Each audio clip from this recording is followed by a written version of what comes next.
aitäh, Roman, et sa tulid. Sul on selline huvitav klubi nagu krüptoklubi, kus sa teed siis selliseid ka tasuta koolitusi ja sa võidki endast sissejuhatuseks natukene rääkida, et mis kogemus sul selle krüptoga on ja kust sa tuled nii-öelda? Jah, tere, väga tore siin olla. Et 2012. aastal, et täpselt 10 aastat tagasi, ma töötasin sellises firmas nagu MT, tänase nimega siis Telia. Ja mul ühel töökaaslasel oli tööl laua all, siis oli üks arvuti, mis kaevandas bitcoine. Et ma too hetk ei teadnud midagi sellest, aga see oli see hetk, kus ma esimest korda teada sain krüptorahast. Ja siis ma hakkasin iga kuu ostma, võtsin 25 eurot kuus ja ostsin bitcoine. Et üks bitcoin oli siis 7 eurot. Ja iga kuu ostsin, nendega ei olnudki nagu midagi teha põhimõtteliselt.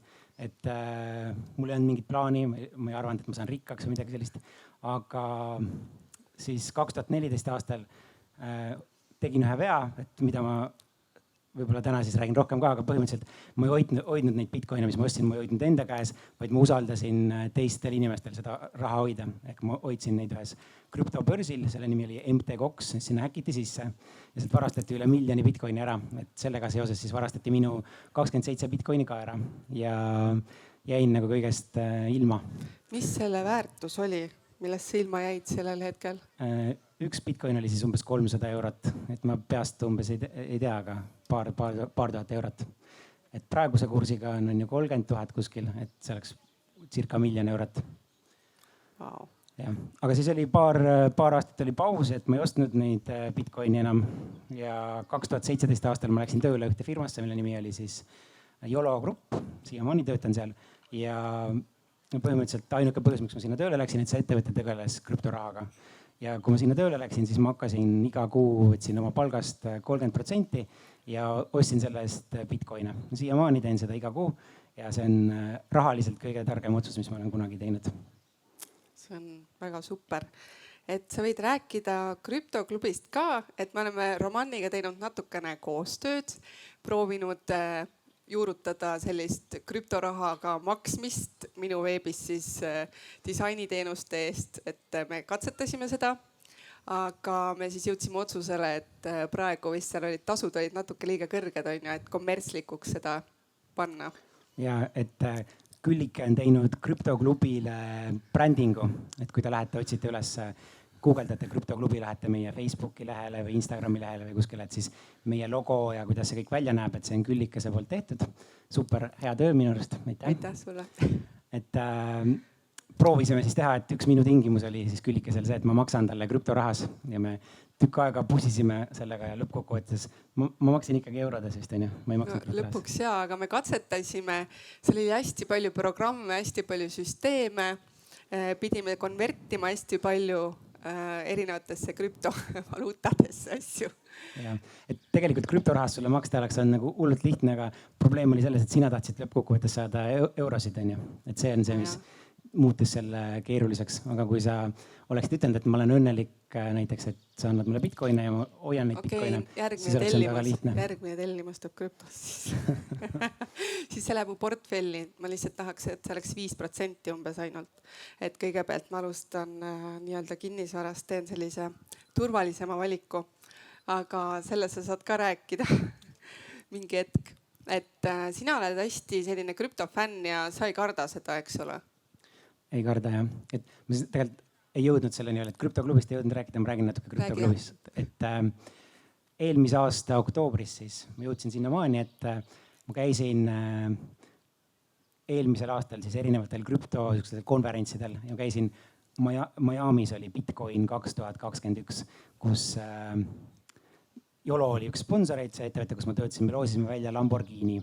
Aga ma sain seal tuttavaks hästi paljude inimestega, kes olid nagu tohutu rikkad, omasid pilvelõhkujaid New Yorgis ja nii edasi ja nii edasi.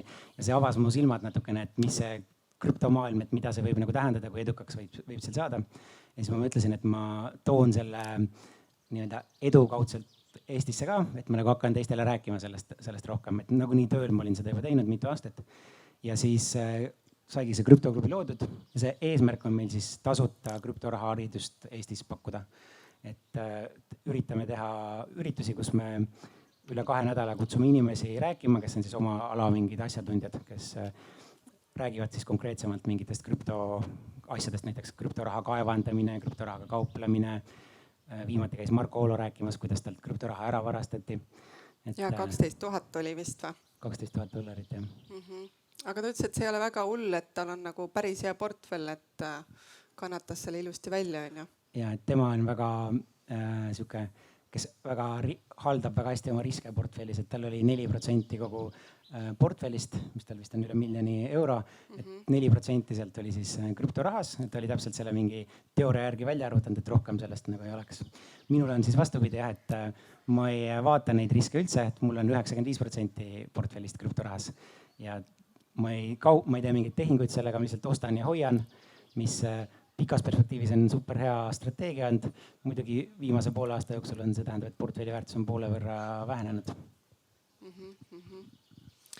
Jaa, aga mitte sellest me ei tahtnud täna rääkida. See oli nali. Meil tegelikult on plokiahela tehnoloogiast põhiline jutt, et mis asi see on ja milliseid probleeme see tulevikus lahendab? Ja ma proovin siis selgitada, mis on plokiahel. Et tegelikult äkki küsiks enne, et näidake käega, kellel on krüptoraha praegu? Päris palju. Päris hästi. Kolmandik. Näidake käega, kellel ei ole ja kunagi ei kavatse seda osta ka endale. 1 käsi, 2, 3, 4. Okay. Kas sellised inimesi on ka, kellel on olnud krüptoraha, aga nad on kaotanud sellega hästi palju? Mina näiteks, seal on 1 veel. Väga lahe. Kas sellised on ka, kes on võitnud hästi palju krüptorahaga? Seal taga on 1 rikkur. Me saime teada, kes on rikkur. Okay. See tähendab, et kui ütleme kolmandikul on krüptoraha, ma kujutan ette, et enam-vähem kujutate ette ka, mis see plokiahel on, aga ma siis natuke proovin seletada. Et plokiahel on tegelikult lihtsalt üks andmete säilitamise moodus, ehk et kutsuda teda andmebaasiks. Aga ta on natukene eriline andmebaas, et kui IT-maailmas, ma ei tea, kõik IT-teenused kasutavad andmebaase andmete hoidmiseks, siis plokiahel on selline andmebaas, mis esiteks ta ei kuulu ühelegi kesksele ettevõttele või isikule, et keegi ei kontrolli seda. Selle asemel kõik need andmed on üle maailma tuhandetes kohtades laiali. Et selle peale võib mõelda nagu näiteks, töötate mingi raamatu, et ma ei tea, IKEA kataloogi või piibli, et üle maailma on näiteks 100 000 erineva koopiat sellest piiblist ja nüüd keegi ei saa selle sisu muuta. Et kui ühe piibli sisu muutuks, siis kõik ülejäänud piiblid teaksid, et kui see üks ei ole enam teistega süngis, et seda enam ei usaldataks. Et plokiahel ongi põhimõtteliselt selline tehnoloogia, kuidas andmeid niimoodi salvestada ja kuidas seda teha siis niimoodi, et sa ei peaks usaldama ühte keskset ettevõtet või näiteks oma igapäevaste rahaasjade puhul tõenäoliselt usaldate panka. Et usaldate, et kui te saite palgapäeval, ma ei tea, 1000 eurot palka, et see on seal alles. Aga siis plokiahela tehnoloogia puhul te ei pea usaldama ühtegi ettevõtet või ühtegi isikut, te usaldate lihtsalt seda tehnoloogiat, sest ei ole ühte konkreetset inimest maailmas, kes saaks manipuleerida nende andmetega. No ma sain sellest aru. Kas te ka saite aru? Jaa, üks inimene sai aru, väga hea. See oli hea. Milliseid probleeme see tulevikus siis võiks lahendada? Hea küsimus. Ma arvan, et see on selline tehnoloogia, mis järjest avastatakse, et mida see võiks lahendada, et me ei pruugigi teada kõiki asju. Võin natukene rääkida, mis probleeme see juba praegu lahendab ja siis kuhu poole see nagu liikumas on. Et loomulikult see number 1 probleem, mida ta tänapäeval lahendab, on see, et kui siis Bitcoin loodi 2009. aastal Satoshi Nakamoto poolt, et kuidas teha rahaülekandeid ilma, et oleks nagu keskset, et mingit panka oleks seal vahel, et kui sa teed rahaülekande ühelt inimeselt teisele, et kuidas see ülekanne toimuks ilma, et sa peaksid usaldama kedagi, et su raha läheb näiteks läbi. Et nüüd see aasta ma käisin ka Bitcoini konverentsil ja seal oli esines üks inimene, kes oli Palestiinast pärit ja ta rääkis, et mismoodi ta proovis oma emale saata USA-st dollareid Palestiinasse, et proovis siis nagu USA pangast Palestiina panka saata. Et siis kõigepealt, kui ta tegi selle ülekande, siis kõigepealt USA pank külmutas selle ära, et mis kahtlane värk see Palestiinasse raha saadad on ju. Siis seal ta käis, ajas neid asju, siis lõpuks raha saadeti Iisraeli panka, sest Iisrael otse Palestiinast ei saa saada, siis Iisrael külmutas selle raha ära, siis lõpuks sealt sai selle raha lahti, siis jõudis Palestiina panka, siis Palestiinas külmutati see ära ja siis lõpuks pidi pool raha andma mingi kohalikele terrori mingi altkäemaksu nagu, et ta põhimõtteliselt tal läks mitu kuud aega, et seda ülekannet teha ja siis ka võeti nagu pool ära. Rahastas vahepeal terroriste ja siis ühesõnaga jõudis see õigesse kohta alles. Põhimõtteliselt, aga siis ta ehitas nüüd ühe äppi, millega sai siis saata, et ta sai Ameerikast saata oma emale Bitcoine Palestiinas, ilma et keegi ta vahepeal peaks nagu jändama mingite asutustega. Ühesõnaga, see oli finantssektoris siis. Ja teine probleem, mida tänapäeval juba see on väga suur tööstusharu, mida see krüptoblokiahela tehnoloogia siis lahendab, on, ma ütleks, DeFi, detsentraliseeritud finants, et kuidas saab võtta laenu näiteks ilma, et sa peaksid panga käest laenu võtma, vaid et sa võtad tegelikult teiste inimeste käest laenu ja kuidas neid riske seal maandada niimoodi, et see kõik oleks automaatne, ilma et seal ei ole kedagi, kellele sa pead vahepeal mingit tehingutasusi maksma. Et näiteks ma ise olen kasutanud seda DeFi niimoodi, et finantseerinud, ma ostsin Bitcoini kaevandajaid, et teenin raha Bitcoinide kaevandamisega ja siis ma võtsin oma Bitcoinid ja ma panin nad sinna DeFi ühte platvormi, ma panin nad sinna tagatiseks ja nii kaua, kui nad seal on, tegelikult mulle makstakse intressi selle eest, aga ma nende Bitcoinide vastu siis ma sain ühte teist krüptoraha, mille nimi on USDT ja siis ma selle teise krüptoraha eest ostsin endale need minerid. Aga mis selle tehingu finants eesmärk minu jaoks oli see, et ma põhimõtteliselt külmutasin ära selle kursi, ehk et kui ma oleks lihtsalt müünud oma krüptoraha maha ja siis eurode eest ostnud neid kaevureid, siis ma oleks sellest krüptorahast ilma olnud, aga kuna ma usun, et võib-olla 10 aasta pärast see Bitcoini hind on 10 korda kõrgem kui täna või võib-olla 100 korda kõrgem, siis mul oleks 10 aasta pärast väga kahju, et ma müüsin ühe Bitcoini 30 000-ga maha, kui 10 aasta pärast on see 300 000 näiteks. Et siis ma võtsin nende tagasi laenu, see tähendab, et ma alati saan nad tagasi nii-öelda, et kui ma maksan selle laenu tagasi. Ja kõige lahedam on see, et ma tegelikult ei pea isegi seda laenu tagasi maksma, et kui see kurss aja jooksul tõuseb, siis ma saan sealt seda raha kogu aeg tagasi nagu tasuta võtta. Et see on nagu minu arust üks, ma kavatsen kindlasti oma suuremad ostud tulevikus kõik niimoodi finantseerida, et ma võtan krüptoraha tagasi laenu. Et nüüd viimati, kui ma käisin ühel konverentsil, krüptokonverentsil, see oligi, on tekkinud ettevõtted, kes siis nagu aitavad finantseerida näiteks kinnisvara ostmist või mingi suuremate asjade ostmist niimoodi, et sa siis ei pea oma krüptoraha müüma. Et see make ib sensi, et kui sa usud, et selle kurss läheb tulevikus pigem ülesse. Need olid siis oleviku asjad juba, aga tulevikus põhimõtteliselt... No ja meil oli küsimus, mis me mõtlesime, et kuidas sa kujutad seda maailma siis ette umbes 2030 selle läbi krüptoprisma? Ja, et on üks selline, ma küsin jälle, kas keegi on kuulnud sellist terminit nagu Web3? Mõned inimesed on kuulnud. Ma seletan natukene, et mismoodi internet on arenenud. Kõigepealt 90ndatel aastatel oli siis, kui internet tuli, seda me kutsume tagantjärgi Web 1. Ehk et see oli lihtsalt, et sa said lugeda informatsiooni, et läksid kuskile lehele, lugesid seda, ainult lugesid, midagi muud teha ei saanud, kommentaari ei saanud jätta. Siis 2000 aastatel tuli Web 2.0, mis oligi siis selline, kus oli see sotsiaalne aspekt, et sa läksid Delfisse, said kommentaari ka jätta, et ma ei tea, et see uudis on täiesti möga näiteks, et mida varem ei saanud teha. Või et sa tekkisid igast Facebookid ja Twitterid, kus tegelikult need ettevõtted, kes lõid need platvormid, siis nemad tegelikult seda sisu ise ei tootnud, vaid need inimesed olid need, kes sisu tootsid oma postituste näol ja need ettevõtted lihtsalt teenisid sealt läbi. Aga nüüd siis me oleme seal ajajärku jõudmas, kus on Web 3 on tekkimas ja see on siis selline, kus oma nii-öelda, et sa omad midagi internetis. Et tänapäeval näiteks, kui me räägime oma identiteedist, interneti identiteedist, siis tegelikult mul on mitmeid identiteete. Näiteks mul on riiklik identiteet, mis mul on ID-kaardiga seotud. Siis mul on, kui ma töötan, siis ma login kõikidesse teenustesse sisse mingi läbi Google'i. Ehk et mul on Google'i poolne identiteet ja siis mul isiklikult veel on igale poole, ma login sisse läbi Facebooki, ehk mul on see Facebooki identiteet. Aga nüüd Web 3 puhul tuleb nii-öelda identiteet, mis on sinu rahakotiga seotud, mis on sinu krüptorahakotiga seotud. Ja sa saad oma brauserisse panna sellise extension'i praegu siis, mis võimaldab sul näiteks kuskile sisse logida ja see sinu sisse logimine on seotud sinu krüptorahaga. Nüüd tõenäoliselt tulevikus, mis juhtub, on see, et see ehitatakse brauseritele nagu by default sisse, ehk et kõikidel on mingi oma digitaalne identiteet, mis on sinu kontoga seal brauseris juba seotud. Ja näiteks, kui ma proovisin mõelda mingeid crazy'sid asju, et mida saaks teha, mis need tükid on juba kõik olemas, aga mis päriselt veel ei eksisteeri, et näiteks kui te kujutate ette, et käite ja loete internetis Postimehe uudiseid ja seal on osad uudised on tasuta, aga kui te tahate kõike lugeda, te peate maksma seal seda kuumaksu, on ju. Ja siis Postimees kogub selle raha kokku ja siis annab seal ajakirjanikele mingi palka, fotograafidele maksab palgad ära ja nii edasi, nii edasi.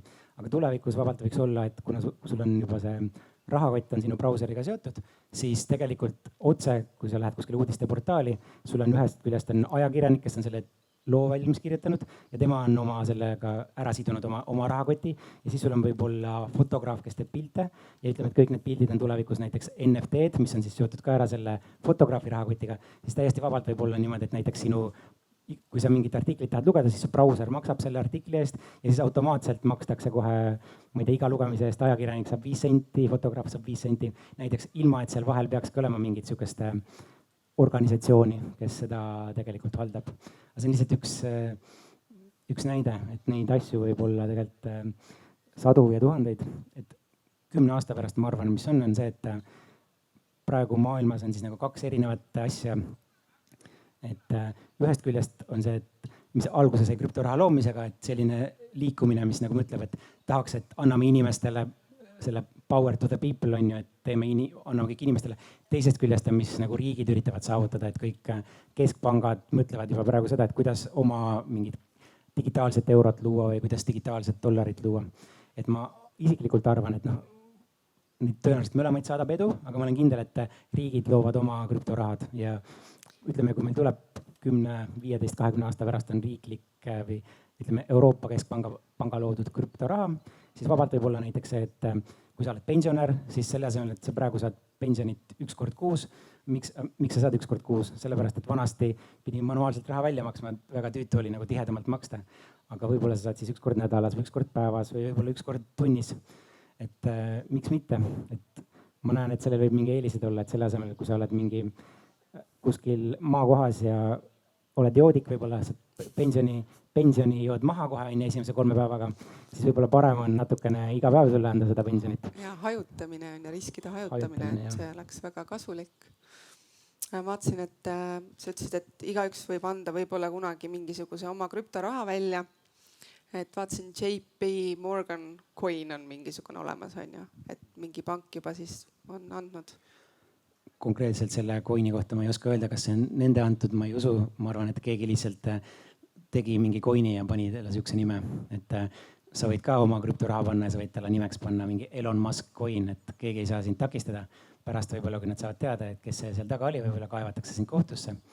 Aga igast ongi näiteks Elon Muskiga seoses tuleb meelde, et Elon Musk on ju Twitteris vist on nagu number 1 inimene, keda kõige rohkem followatakse ja siis kogu aeg vaadatakse, mis ta seal ütleb ja siis ta mainis mingit koeratõugu kunagi ja siis 7 minuti pärast oli tehtud selle nimeline krüptoraha, sest et lihtsalt vaadatakse, et mida ta ütleb, et see tõenäoliselt nagu trendib ja siis kohe nagu keegi on juba valmis nupule vajutama, et mul on see krüptoraha juba valmis, mul on lihtsalt nime vaja, et ma siis võtan selle nime sealt Elon Muski käest.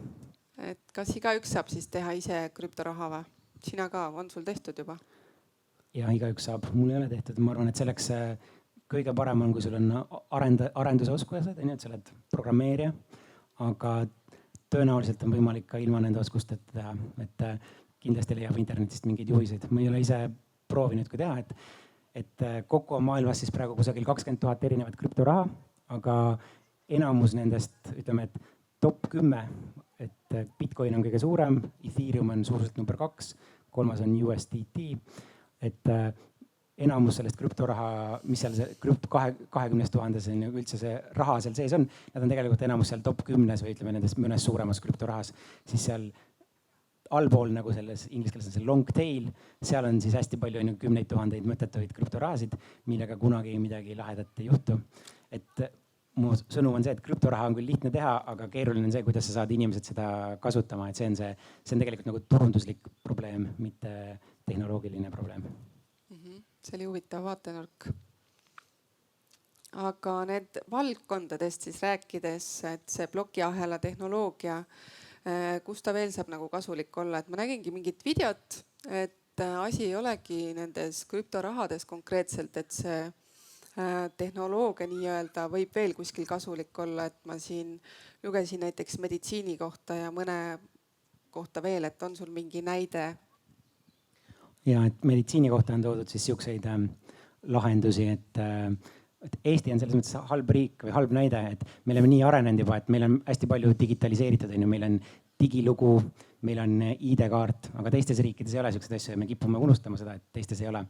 Aga on siis näide, et tahetakse panna digiloo andmeid näiteks sinna plokiahelasse, mis siis käib sinuga kogu aeg kaasas. Ehk et selles mõttes on see väga hea mõte, et ütleme, kogu sinu haiguslugu oleks seal olemas ja siis, kui sa lähed, ma ei tea, ühe arsti juurest teise juurde või et kõik, kellele siis ütled, vaata siia, et minu see digiandmed on siin, siis põhimõtteliselt see oleks nagu ühtne standard, mida kõik saaksid nii-öelda jälgida. Ja ma tean, et on olemas mingi firma USAs, kes tegi seda samat asja siis nagu dental records itega, ehk siis amba mingite, mitte siis nagu suurelt mitte suurelt nagu haigusloo põhiselt, vaid lihtsalt nagu hambaarstide jaoks ja siis, et vahetatakse niimoodi andmeid, et sa käid ühes hambaarsti kabinetis, siis su andmed lähevad sinna plokiahelasse nagu kirja ja nüüd, kui sa lähed pärast kuskile teise hambaarsti kabinetti, siis nad saavad sealt seda tarbida. Või näiteks siis Eestis on üks firma, kes loodab siis tarneahelat niimoodi transpordiga seoses, jah. Et nad proovivad siis teha sellist lahendust, et näiteks kui sa ostad paki kuskilt, on ju, et tellid Hiinast sealt AliExpressist midagi, siis see pakk hakkab sealt Hiina sadamast kuskile Eestisse liikuma. Aga põhimõtteliselt, mis nad tahavad teha, et siis need tavapärased süsteemid välja vahetada selliste süsteemide vastu, kus siis esiteks, kui see saatja paneb paki teele, et siis kirjutatakse sinna plokiahelasse, et nii, et pakk välja saadetud. Nüüd siis, kui ta jõuab sinna järgmisse kuskile punkti, ma ei tea, mingisse sadamasse, siis seal on ju skännitakse pakk sisse, siis automaatselt tuleks sinna plokiahelasse update, et vaata, et nüüd on seal järgmises kohas ja nii edasi, et põhimõtteliselt kasutaja vaatepunktist, tavalise inimese vaatepunktist teie jaoks ei muudaks midagi, sest et teil on praegu ka mingi tracking code, te lähete kuskile keskkondadesse sisse ja te näete, et kus see pakk parasjagu on. Aga mida see muudaks hästi palju nende, kes seda teenust pakuvad nende poole pealt, ehk et nendelt oleks nagu üks ülemaailmne selline standard, et nad peavad oskama ainult seda plokiahelat lugeda ja nad peavad sinna saama mingitel tingimustel andmeid juurde kirjutada, aga see looks nende elu palju lihtsamaks, ehk et nad ei peaks kogu aeg nagu 100 erinevad ettevõtted ei peaks omavahel igast ühendusi looma, nad ei peaks integreerima üksteist, vaid nad kõik peaksid lihtsalt ühe korra selle plokiahela nagu suutma sellega suhelda ja siis, kui nad seda suudavad, siis see nagu lahendaks kõik need probleemid ära. Väga hea. Kas sul on mingeid toredaid lugusid veel seoses krüptoga? Ja ma võin rääkida, me oleme krüptoklubis tegime eestlaste seas aasta alguses tegime küsitluse. Küsisime igast asju, et kas sul on krüptoraha, palju sul on krüptoraha ja nii edasi. Siis mis oli huvitav oli see näiteks, et enamus inimesi seal või ma ütleks enamus, aga me küsisime ka küsimust, et kas te krüptoraha pealt makse maksate? Et ma ei hakka käetega siin küsima, et kas te maksate või mitte, et tõenäoliselt keegi ei taha öelda. Aga seal küsimusest siis tuli välja ja vastustest tuli välja, et oli võib-olla 1/3, kes ütles, et jah, kindlasti maksan maksud ära oma krüptoraha pealt. Ja see oli ülejäänud 2/3, kes jagunesid niimoodi, kellest pooled ütlesid, et ei taha öelda, mida ma tõlgendasin, et tõenäoliselt nad ei maksa. Ja siis oli ülejäänud pooled, kes siis ütlesid, et ei maksa. Ehk et murd see on nagu päris huvitav, et inimesed näevad seda kui moodust, millega nagu võib-olla kiirelt rikastuda, aga samas nad nagu riigile midagi ei taha nagu tagasi anda. Et üks mu pikaajalisem eesmärk seal krüptoklubis on see ka tegelikult, et kuidas siis Eesti maksusüsteemi niimoodi muuta, et tegelikult oleks lihtsam krüptorahasse investeerida niimoodi, et maksude tasumine oleks ka lihtsam. Et praegusel juhul siis, kui sa oled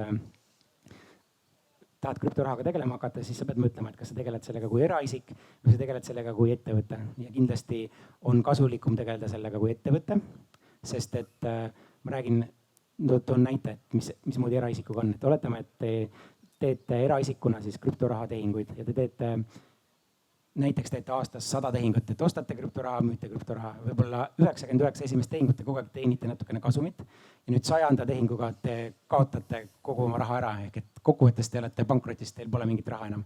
Siis Eesti praeguste seaduste järgi, mis siis juhtub, et kui te järgmine kevad neid makse deklareerite, siis te peate iga selle 99 tehingu pealt, kus te kõigepealt kasumit teenisite, te peate maksma siis selle kasumi pealt tulumaksu ära. Ja kokkuvõttes tegelikult teil juba raha sai kõik, kaotasite kõik ära, et te olete nagunii juba pankrotis, aga te peate riigile ekstra juurde maksma. Et see on siis üks asi, mis ma tahaks, et Eestis on siuke asi juba, kui te aktsiatega tegelete, et siis aktsiate puhul on olemas investeerimiskontosüsteem. Ehk et nii kaua, kui te müüte ja ostate neid aktsiadega, kui te raha sealt investeerimiskontolt välja ei võta, siis teile tegelikult see maksustamine ei kehti. Ehk et ma tahaksin, et krüptoraha puhul oleks sarnane asi olemas. Nüüd, et sellest krüptoraha puhul nagu mööda saada, siis tasub kõiki neid krüptorahasse investeerimist teha ettevõtte alt, et teete endale näiteks osaühingu ja siis osaühingu alt ostate müüte krüptoraha. Et siis kehtivad kõik need tavalised osaühingu reeglid, et maksustamine toimub alles siis, kui te võtate osaühingust raha välja. Ma arvan, et ma paneks ka teile hingele, et olge ikkagi ausad, kui te teenite krüptoga palju raha, makske maksud ära, aga olge nagu targad ka, et eraisikuna seda ei tasu teha. Et kui te olete eraisikuna alustanud sellega, siis tasub nagu vaadata, et kas äkki saab teha mingi osaühingu või mingi teise ettevõtlusvormi, kuhu alla siis need krüptorahad liigutada. Kas see oli su enda nagu õppetund, et alustasid sa ise eraisikuna ja nüüd oled nagu ettevõtte alt või? Ja et ma teen tegelikult mõlemalt praegu, et kuna ma eraisiku alt, nagu ma ütlesin, et ma ostan ja hoian, ma ei tee palju tehinguid, siis ei olegi nagu selles mõttes, siis ei ole väga palju vahet, sest et kui ma alles 10 aasta pärast kavatsen seda müüa, siis mul on ju tekib ükskord see kohustus. Aga jah, et kui ma targemaks sain, siis ma tegelikult olen viinud selle nüüd ettevõtte alla, et mul on mõlemat. Väga tubli.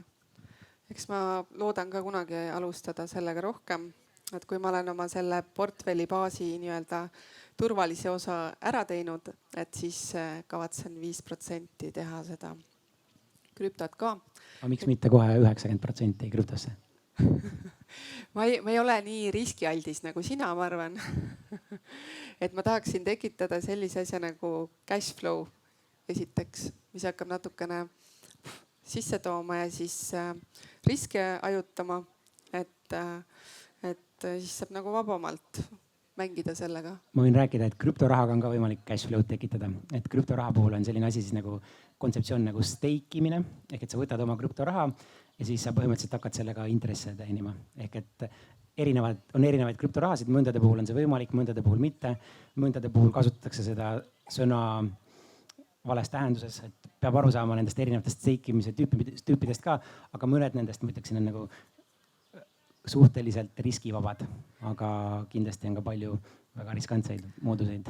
Järgmine kord, kui te teete siis krüptoklubi koolitusi, et siis see steikimine eraldi ette võtta. Ja, et ma olen mõelnud, et sellest võiks rääkida. Ja teine asi on yield farming, millest ma hakkasin rääkima, läheb liiga keeruliseks.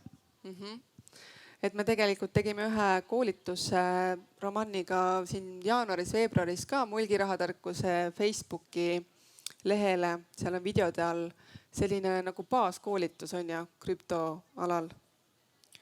Et sealt saab sellise alguse nagu kätte, et kes tahab nagu täpsemalt uurida. Ja te võite minna YouTube'i, kirjutada sinna krüptoklubi ja siis seal on meie üritused on kõik filmitud seal ka. Palju te olete teinud neid praegu siis? Ei ole lugenud, võib-olla 10-20. Paar aastat? Alates eelmise aasta oktoobrist. 2 korda kuus siis tulevad need? Ja, aga pean tunnistama, et viimasel ajal on natuke laiska olnud, et viimased 3 nädalat ei ole olnud. Suveperioodil on vähem nagu.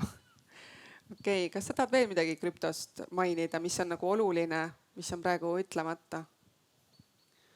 Ja, et võib-olla on tõesti see sama asi, nagu sina ütlesid, et krüpto on hästi riskantne. Kindlasti ütlen seda, see, et ma ise usun sellesse, see ei tähenda, et ta ei oleks riskantne, et minu portfelli väärtus on poole võrra langenud viimase poole aastaga, et kindlasti on väga riskantne.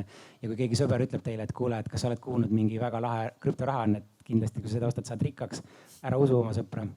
Et tõenäoliselt ei saa rikkaks, tõenäoliselt kaotad oma raha, et tasub uurida ise enne, mitte sõbra vihje peale mingeid tehinguid teha, et mul on ka siin näiteid, mul on palju sõpru, kes krüptorahaga tegelevad, keda ma väga usaldan. Usaldasin ühte sõpra, ostsin mingit krüptoraha, mõtlesin alles, et ostan 20 000 eest, sõber rääkis, et see on nii vinge asi, et kindlasti on nagu kindel värk. Siis ostsin neid 10 000 eest ja siis praegu see on väärt mingi 1000 umbes või midagi sellist. Nii et ära usalda oma sõpra ja uurige ise järgi alati. Sa võid veel öelda, et kus saab krüptost veel nagu lugeda, et kas on mõni raamat ka mingi eestikeelne?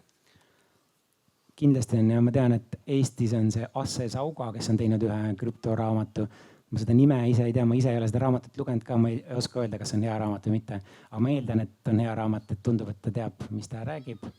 Et ja isiklikult ma arvan kui te oskate inglise keelt, siis kõige lihtsam on lihtsalt, kui mingi konkreetne asi teid huvitab, siis lähete YouTube'i ja guugeldate, et kirjutate sinna, et kuidas, ma ei tea, what is blockchain, how does Bitcoin work, mingid siuksed asju.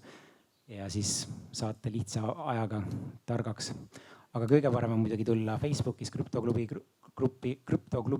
gruppi ja siis küsida oma küsimus seal, et siis kindlasti, kui keegi teine ei vasta, siis ma kindlasti ise vastan seal. Ja kui sina alustasid, siis sul tegelikult sellist nagu mentorit vist ei olnud, on ju? Et pidid hakkama nagu praktikas kohe seda kogema, et kas sellepärast ka see krüptoklubi, et oleks siuke mentor? Ja kindlasti, et me üritame tekitada, et tekiks mingi kogukond ja et sa saad endale sõbrad, kes tegelevad sama asjaga ja sa oskaksid sind aidata, ütleme, et sul on küsimus, et kuidas teha mingit asja, siis seal oleks keegi, kes on juba teinud ja kes on selle läbi käinud selle tee, et saaksid öelda, et kuule, et ma tegin nii, et ära saa nii tee, et mul läks nässu. See on küll mõnus. Me teeme samamoodi selle rahatarkusega, et tahamegi nagu sõpru, et saaks enda käest küsida nõu, tead, kes millega tegeleb ja siis saab tema poole juba nagu pöörduda. Aga ma arvan, et me vaikselt võime hakata küsimusi küsima. Et kellel on Romanile mõni küsimus kui krüptomehele? Ma tean, et seal ühed tegelevad krüptoga. Ja seal on käsi püsti kollasega. Siin ka. Tere, Roman. Tere. Mul on selline küsimus, kas sul on ka muid investeerimisvaraklasse? Hästi natukene on ja, et näiteks elukaaslasega koos on meil 2 üürikorterit. Mul on natukene, kui see pensionifondid laiali saadati, ma võtsin sealt raha välja, ma panin sinna pensioni investeerimiskontosse, et ma sealt kaudu ka midagi nagu osalesin mingite lippodel ja nii edasi.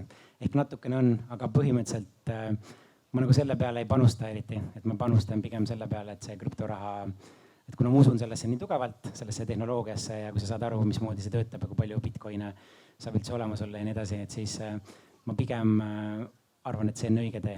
Siiamaani on nagu hästi läinud õnneks. Okei, ja siis mul oli teine küsimus ka, et sa enne mainisid midagi selle kohta, et krüpto võiks omada sarnast asja nagu investeerimiskonto on praegu näiteks fondide ja aktsiate jaoks. Kas sa tead midagi selle kohta? Kas võib-olla lähitulevikus on see tulemas? Ei ole seda lähitulevikus tulemas. Ja nii palju, kui ma olen rääkinud juristidega sellest, nad arvavad, et seda ei tule ka. Et see on nagu väga raske kontseptsioon, et mismoodi seda teha, et tegelikult kui sa krüptoraha ostad või müüd, siis tavaliselt sa kannad raha erinevatele nende krüptobörsidele kuskile mingid Krakenid, Binance'id, Coinbase'id ja need on kõik mingid rahvusvahelised, neid on ka kuskil üle 500 krüptobörsi on praegu olemas. Ehk et raske oleks nendel, ütleme, kui sul on pangas näiteks tulevikus mingi krüptokonto, kust peal sa hoiad eurosid, aga siis sa sealt kannad välja siis üle maailma erinevatele nende börsidele. Et raske on seal seda nagu hakata trackima, et see, kuhu sa kandsid ta, et kas ta oli siis nagu krüptobörs või ei olnud. Ja et ma arvan, et sinna läheb väga kaua aega, kui midagi sellist võiks tulla. Okei, kahju. Aitäh. On jah. Tere. Natukene operatiivinfot, et Ethereum on kukkunud ennem 12% ja praegu on -9%. Et tuju ära ei riku? Ei. ei riku, see on just väga hea ju, et kui sa tead, et sa iga kuu sama summa eest krüptoraha juurde ostad, siis sa saad nüüd rohkem. Ja mina ka nõus. Tegelikult on asjalikum küsimus. Ma kajan vist jubedalt, aga et praegu on suures koguses raha juurde trükitud ja krüptoturg sõltub ka börsidest ja praegu öeldakse, et krüptotalv on pikka aega kestnud. Näed sa mingeid positiivseid märke, et kui peaks juhtuma, et majanduses läheb halvaks, et jõuab veel krüpto üles minna enne? Ei näe positiivseid märke. No siis on meil mitmeid. Nii, järgmine küsimus. Ma isiklikult arvan, et see hinnad võivad all veel päris kaua olla ja see on tõsi, et krüptoraha hinnad on viimastel aastatel olnud hästi sarnases nagu aktsiate hindadega USA börsidega just seoses. Et kui USA börsid kukuvad 5%, see tähendab, et Bitcoini hind kukub 20%. Kui USA börsid tõusevad 5%, see tähendab, Bitcoini hind tõuseb 20%. Ehk et krüptoraha on lihtsalt nagu äkilisem. Ja kui nüüd praegu on ju kõrge inflatsioon, keskpangad tõstavad intresse ja ennustatakse veel mingiks aastaks või rohkem veel ennustatakse majandus käib alla, siis sama hästi jah, see kui nagu paar viimast aastat, mismoodi on olnud see, et siis kui see samamoodi edasi läheb, siis tõenäoliselt krüptoturg ka veel niipea tõusma ei hakka. Loomulikult ma loodan, et see muutub, aga kindlalt ei ole siin midagi. Et kui keegi ütleb, et nad teavad, et krüpto, ma ei tea, Bitcoini või Ethereumi hind hakkab tõusma varsti, siis valetavad. Mul on nüüd selline küsimus, et sa ütlesid, et kui keegi hakkab mulle krüpto raha müüma, siis ma ei peaks uskuma. Või see oli mingi süsteem, et miks nad mulle valetavad või miks nad peaksid valetama, mis riskid seal on või mis ma peaks küsima nende käest, et saada see vale kätte? Ja et mis ma tahtsin siis öelda, et kuna krüptoraha see on kuskil, nagu ma ütlesin, 20 000 erinevat, siis oleneb, millisest nad sulle rääkima hakkavad. Kui nad hakkavad rääkima, et Bitcoinist või Ethereumist või mõndadest, mis on seal topis, siis tõenäoliselt sa ei pea nii väga palju muretsema. Aga kui nad hakkavad sulle rääkima mingist krüptorahast, mis on nagu hästi just loodud, mingi uus või ütleme, et keegi tegi oma projekti, et see on nüüd kõige parem asi, midagi, mis on vähe tuntud, et siis on seal tohutu suured riskid, et esiteks, et kes seal taga on ju, kas nad üritavad lihtsalt inimestelt raha kokku korjata ja siis ära kaduda kuskile, et seda tehakse krüptomaailmas hästi palju. Selle kohta on isegi oma termin, selle termini nimi on rug pull ehk siis vaiba alt ära tõmbamine. Hiljuti just oli meedias oli mingi artikkel oli, et keegi tegi mingi oma krüptoraha ja kus Eestis kutsuti inimesed sellega liituma, aga tegelikult seal krüptoraha taga oli mingi sihuke püramiidskeem. Ja siis ma jagasin seda seal kuskil krüptogrupi grupis ja siis tegelikult inimesed, kes Eestis selle püramiidskeemiga olid liitunud, siis nad kohe hakkasid seal kommenteerima, et kuule, et mis asja sa jamad, et see on õige värk, et me ju teenime sellega raha. Aga mismoodi ma sain aru, et see on ju püramiidskeem. Vahet ei ole, kas see on krüptoraha või see on mingi tavaline raha. Püramiidskeem on ikka püramiidskeem, et kui sa pead seal maksma 2000 eurot, et mingi paketi saada, et sellega liituda, siis pärast maksavad sulle intressi sinu enda sellest 2000-st iga kuu natukene tagasi, siis see on ilmselgelt püramiidskeem. Võib-olla mida ma tahan öelda, et mõelge oma peaga ja kui guugeldage kõiki asju, on ju, et ärge usaldage ainult teisi inimesi. Et kui nad räägivad või maalivad teile hea pildi, siis kindlasti kontrollige ka teistest allikatest, kas see on nii hea, kui tundub. Ehk usalda, aga kontrolli. Jah. Mul on tegelikult 2 küsimust. Esimene on siis seoses Lunaga. Et kas sa süvenesid ka sellesse, mis seal siis täpselt juhtus ja kui jah, et mis sinu analüüsi tulemus on, et miks see asi seal lapuks läks? Jah, et Luna on siis üks krüptoraha, mille väärtus kukkus 99,99% maikuus.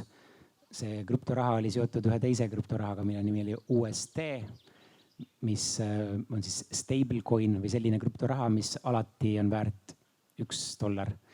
Ja see konkreetne stablecoin oli siis algoritmiline stablecoin ehk et seal taga ei olnud mingeid inimesi või ettevõtted, kes proovisid seda kurssi alati hoida, et 1:1, vaid see oli kuidagi valemitega tehtud. Ja ühel hetkel siis seda krüptoraha rünnati niimoodi, et ta ei suutnud enam siis seda kurssi hoida, aga see kurss oli tagatud osaliselt selle Luna krüptorahaga. Selle USD krüptoraha kurss oli seotud Luna krüptorahaga. Ja kui siis see 1-1 kurss nagu ära langes, siis järelikult nendel oli vaja hakata müüma seda Lunat, et varasi saada, et siis tagada seda kurssi. Ja siis see hind hakkas langema seal ja siis nendel oli seal tagatud ka natukene Bitcoinidega, nendel oli 10 miljardi eest vist oli Bitcoine seal tagatises ka, siis nad müüsid need ka kõik maha, aga põhimõtteliselt nad alguses sai selline spiraal, et nad ise müüsid tagatisvarasi maha ja siis pani kogu krüptoturu langema ja siis see pani kahtlema nende krüptoraha stabiilsuses või väärtuses neid, kes ka omasid seda Lunat ja USD-d ja nad hakkasid ka seda kõik müüma ja põhimõtteliselt tekkis nagu inglise keeles on see termin bank run ehk et kõik inimesed üritasid oma raha kiiresti välja võtta, aga sellega seoses nad siis ajasid selle kursi nulli põhimõtteliselt. Aitäh. Teine küsimus. Kui loed internetis ja vaatad ringi, et on üksjagu inimesi, kes siis saavad krüptoga kõrvetada.